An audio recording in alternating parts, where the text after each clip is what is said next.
find the thing on the screen, click on it. Okay, yeah, this is what I'm looking for.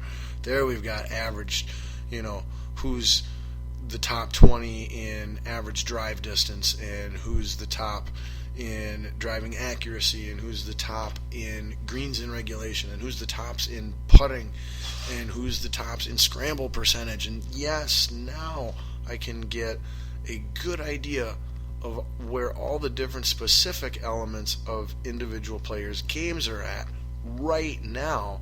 And because I know exactly what course it's at, and I'm very familiar with how this course plays and how it's laid out, I can actually filter and prioritize these statistics and not just go, well, he's good at this and he's good at this, and he's all good, get guys that are good at something. It's like, no, I need guys that are good at both putting and driving. Or I need guys that are really good at scrambling and distance. Those are two good ones to put together on Augusta. You get a guy that's good at scrambling and got a lot of distance. You get a guy that's got good driving accuracy, good greens and reg more than anything else, and then combine that with good putting. You want just about anybody to have good putting at Augusta. Putting is huge, so you kind of, you prioritize that one statistic above the others, but you start comparing and looking for, okay, well, this guy is in the top 20 in this one, this one, and this one, and they actually work together really well for how Augusta plays. Or you look at them and go, this guy's good in this one, and this one, and this one, but they're kind of all over the place, and I don't think it really helps him at Augusta. So those are the two, the two founding elements of where I'm basing my opinions for all these Masters picks and analysis off of. And I am pretty confident that, well, as always, big shocker there, I am pretty confident with both my research and just my general knowledge that this is some of the best predicting analysis on the Masters that you can get. Keep in mind, last year, the two names that I picked for Masters, I gave you my pick for a winner and then my second choice. My pick for a winner was Jason Day, and my second choice was Jordan Spieth. Yeah, still looking amazing from that one yet.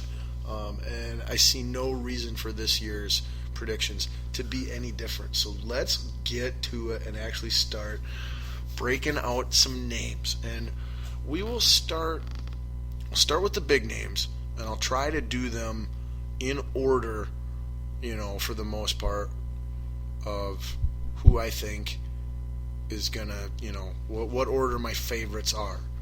And this it's gonna shock you, okay? It's gonna shock you, or at least surprise you a little bit. You don't know where I'm going with this, I guarantee it. And if you do, wow, kudos. We gotta get you on the show sometime and have you talk some golf for a little bit with me.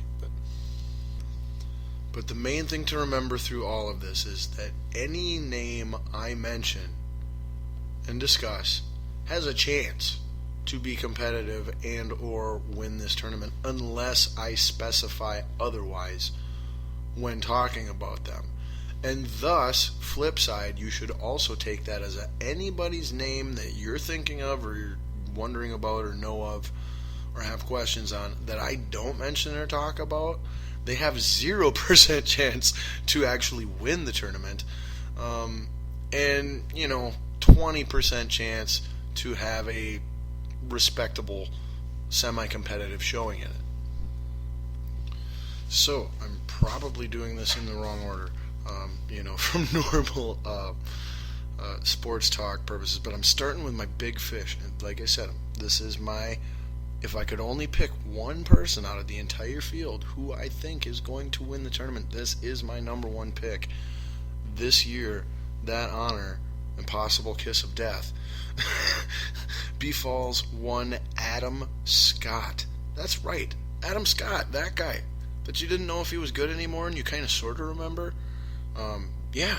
He's still golfing, and he's arguably at his best that he's ever been. And I looked through, we went over my criteria. This guy literally has everything on the list that I'm looking for. He's in the top in the world currently in putting. He's in the top in the world currently in driving distance. He's got a good save percentage that he doesn't need very often.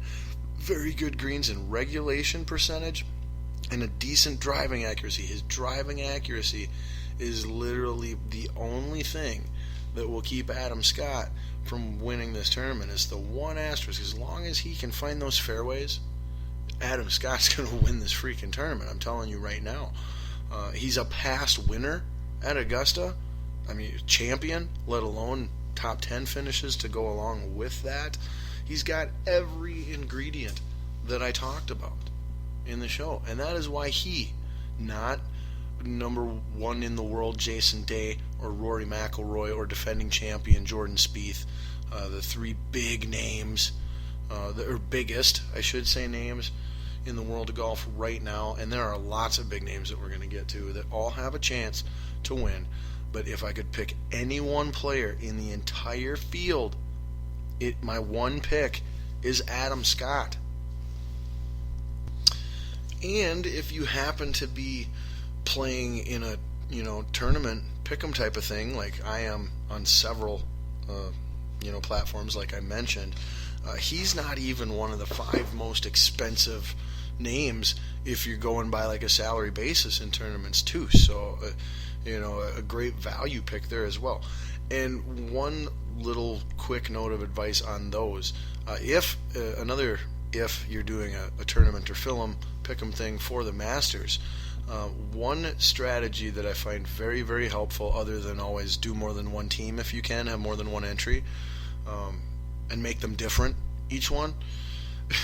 Don't pick the same guys. I mean, you can maybe have the same 1 or 2 value guys, that you're working around for salary cap reasons, but always try to make sure that you have 2 guys picked that you think are going to be in the final pairing or, one of the final pairings on Sunday contending for the championship, and then build around that. You don't want to just piece together an all, mediocre, good value team where none of your guys stink, but none of them are really expected to be contending on Sunday in a final pairing either. You want to have, ideally, you want both guys in the final pairing, or the top 2 guys on the board, and then the rest of it's, gravy points, what you get. So keep that in mind. So then, likely that would bring up, if Adam Scott is my perennial number 1 pick to win the tournament outright, period, who is my number 2 then in the final pairing? And this is where it gets really tricky, because there are a lot of good candidates. And I'll give you kind of the pros and cons to all of them here real quick, best I can. Now, for the record, I'm extremely torn, on who to pick here at number 2, because there are so many worthy candidates. But I have to settle on the guy who really, by all regards, could and maybe even should be my number 1 pick for a second consecutive year, and that would be Jason Day. He is tied for the number 1 golfer in the world ranking at the moment. He won the most recent major, that being the PGA Championship, the final of last year.